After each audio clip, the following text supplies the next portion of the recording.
We continue following breaking developments out of South Omaha tonight. Police are looking for a man who allegedly attacked another man with a machete. And that breaking news, investigators have just confirmed that the body found in Topeka, Kansas is Carrie Allen. The 8-year-old is in a Cass County jail tonight, accused of first-degree murder. Well, it may seem a little bit early to be thinking about Christmas trees on September 1st. I know some of you are doing it, though.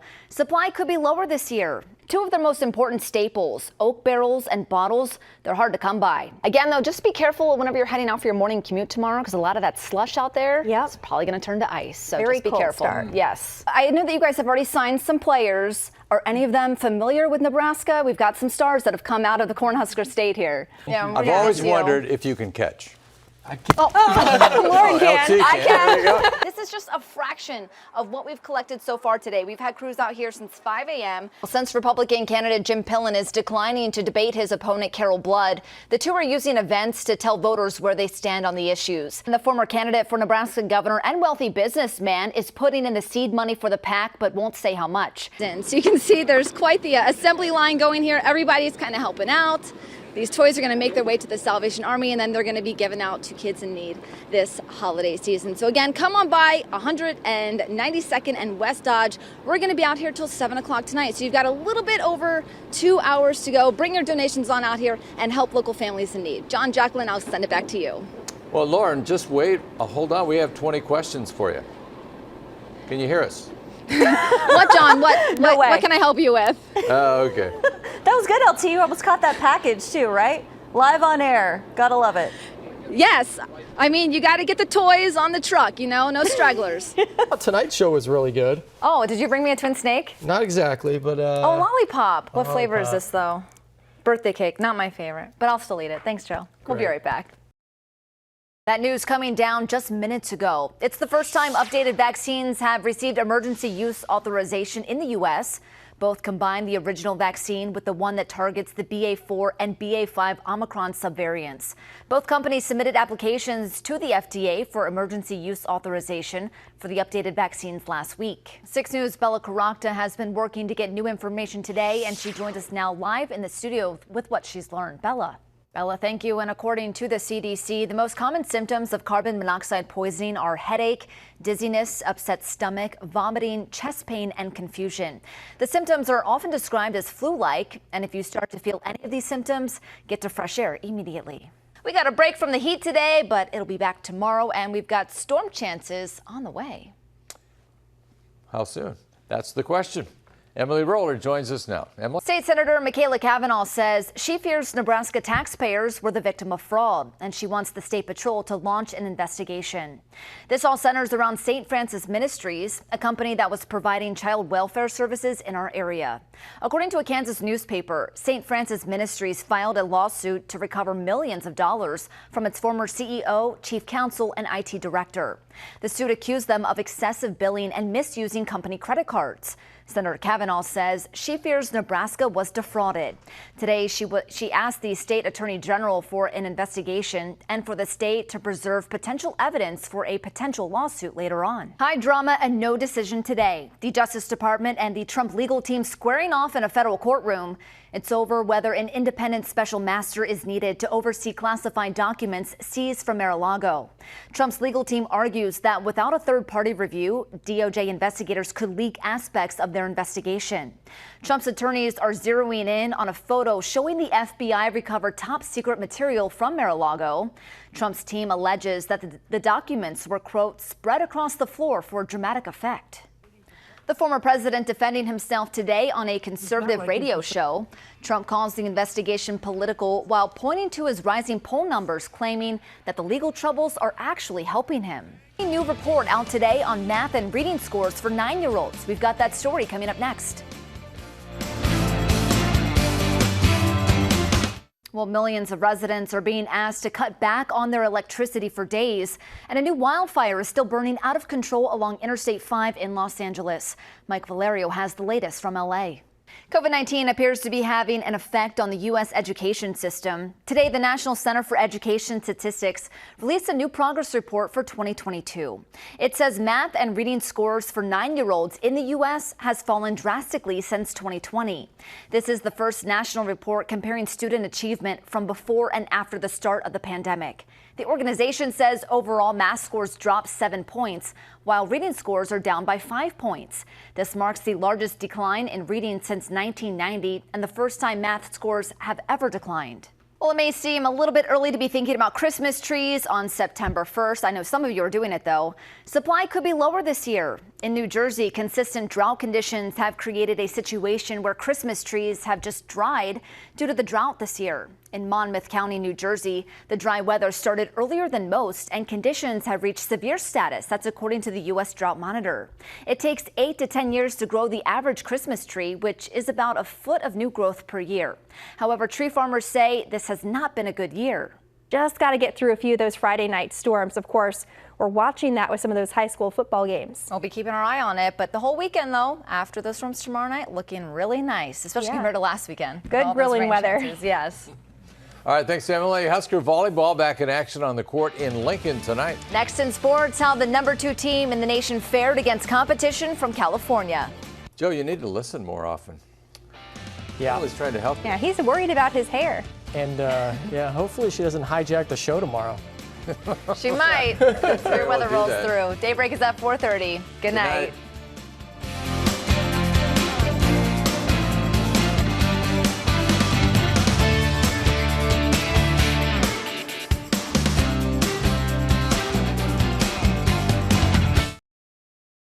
As families prepare for the holidays, inflation is forcing parents to pay more for goods and services, including childcare. Rates have nearly doubled over a 2-year period for some Nebraska parents, and an organization in Lincoln is working to bridge the gap for families. As a first-time mom, Here, should I get you some Cheerios over here? McKamey McKinley is balancing life as a wife, mom, and third-year dental student. It was overwhelming at some points. After welcoming baby Ella a year ago, McKamey and her husband Caleb knew they would need to find childcare. In my mind, I'm like, what are we going to do if we can't find a daycare for her? Like, neither of us can just drop out of school. After being on several wait lists, a spot opened for Ella at UNL's Children's Center. The UNL daycare, though, it literally has been amazing. Like, they do so well with Ella. Every time I leave her there, I know that they care about her just like Caleb and I do. Which is just such a blessing to feel super comfortable with the daycare that you're leaving your kids at, just because they're spending so much time with her. It was a huge relief because as a dental student, McKamey was also able to score a discount, something needed as she and Caleb were both students this time last year.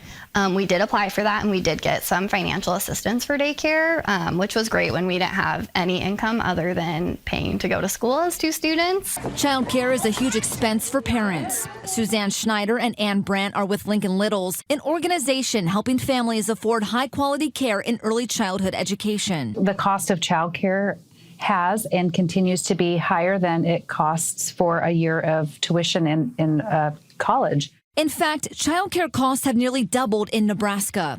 According to Lincoln Vital Signs, the average cost of childcare in Lincoln in 2019 was $7,519, compared to $14,098 in 2021, an 87% increase over 2 years.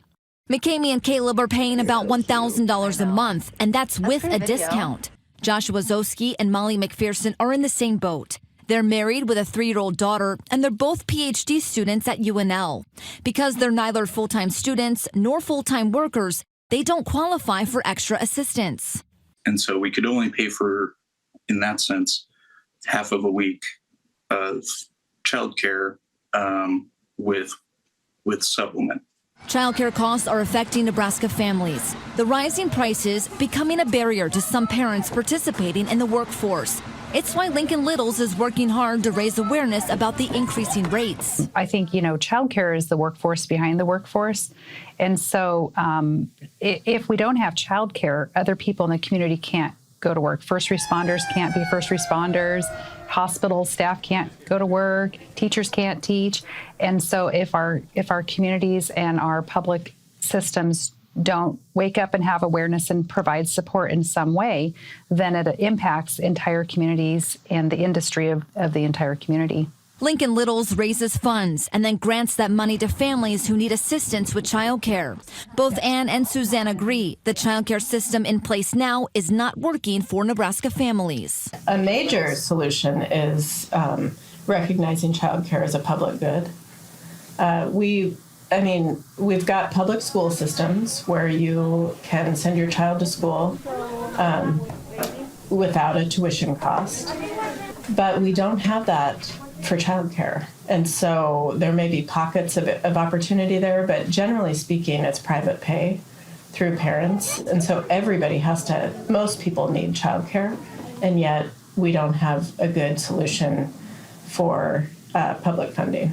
And until there's a solution, McKamey hopes other young moms and dads don't become discouraged to start their own families. But to not have a daycare to send your baby to, and then people feel like they have to stay home. I mean, if they can't find a daycare, so just more daycares opening would probably be super helpful, and just there being more options for families. The McKinleys aren't looking to expand their family right now, and they're definitely already thinking about the cost of daycare when baby 2 does come along. We're nowhere near ready for another baby right now, but when we are, to have 2 little kids at daycare increases the price quite a bit. Ultimately, Lincoln Littles says childcare is the bottom line for businesses. They're hoping lawmakers in the UNICAM will address the issue and together develop a solution, a system that'll be affordable for all Nebraskans so moms and dads can participate in the workforce if that's what they choose to do. Patrick Dyer is a Navy veteran. Nearly 10 years of service he calls a whirlwind of duty. Did 8 years in the Navy, 3 tours in Iraqi territorial waters, and 1 tour in Afghanistan. Patrick often deployed 6 months at a time, coming home for less than a year, then turning around and going right back out again. It's just kind of what we did. Very fast-paced. We did boarding operations, multiple operations every week.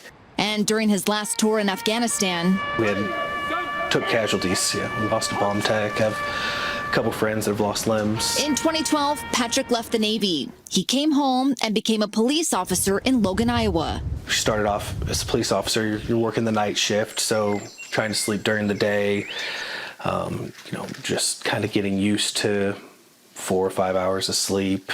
The high-tempo lifestyle started to wear on him, and he could feel it. We had a homicide by vehicle that I worked. We found a woman's dead body on the side of the road. And I just started recognizing, I could describe it as like my cage is just being rattled. My anxiety would be really high, and I couldn't calm myself down. High anxiety by day, terrors by night. Patrick turned to alcohol to cope and even considered giving up. Started having really intrusive thoughts. My duty gun was started to talk to me and say, I just have these thoughts of like, oh, just pick me up and put me against your head just to see how it feels like. Patrick knew he needed help. He tried numerous medications and nothing worked. Then one day he found hope. I started doing my own research into alternate treatments, and had seen a website about ketamine that was saying it was just, some people called it the miracle cure. Ketamine is a dissociative anesthetic with an array of uses depending on the dosage. It's now an FDA-approved hallucinogen being used to heal the mind. Dr. Samuel Snow is an ER doctor helping patients like Patrick at the Soma Clinic in South Omaha. We put an IV in the arm. We hook him up to a 250 milliliter bag on an IV pole. We make sure the patient's involved, they can see how much they're getting. Dr. Snow explains it's unclear how the ketamine works. However, studies show people with treatment-resistant depression, with suicidal ideation, so thoughts of suicide, thoughts of self-harm, and to a lesser extent, anxiety, PTSD, are all potential beneficiaries of using ketamine in that smaller dose to help with those symptoms. For Patrick, the journey began in 2020 with 6 simple IV doses of ketamine. And I describe it as I went in the first time and my battery was at 5%. And when I left, I almost skipped out of the clinic. My energy was at like 95%. Since then, the treatments have continued every 6 to 8 weeks. I haven't had any suicidal ideation in years, and I have to attribute it to ketamine and this, the care that I get here. Now he's not only living life, he's even optimistic with his family by his side. They've been with me the whole time, and they've seen me at the bottom of the, rock bottom, and to take away that worry from them. I feel proud that I can do that, and they don't have to worry about me. On your side in Omaha, Lauren Taylor, 6 News.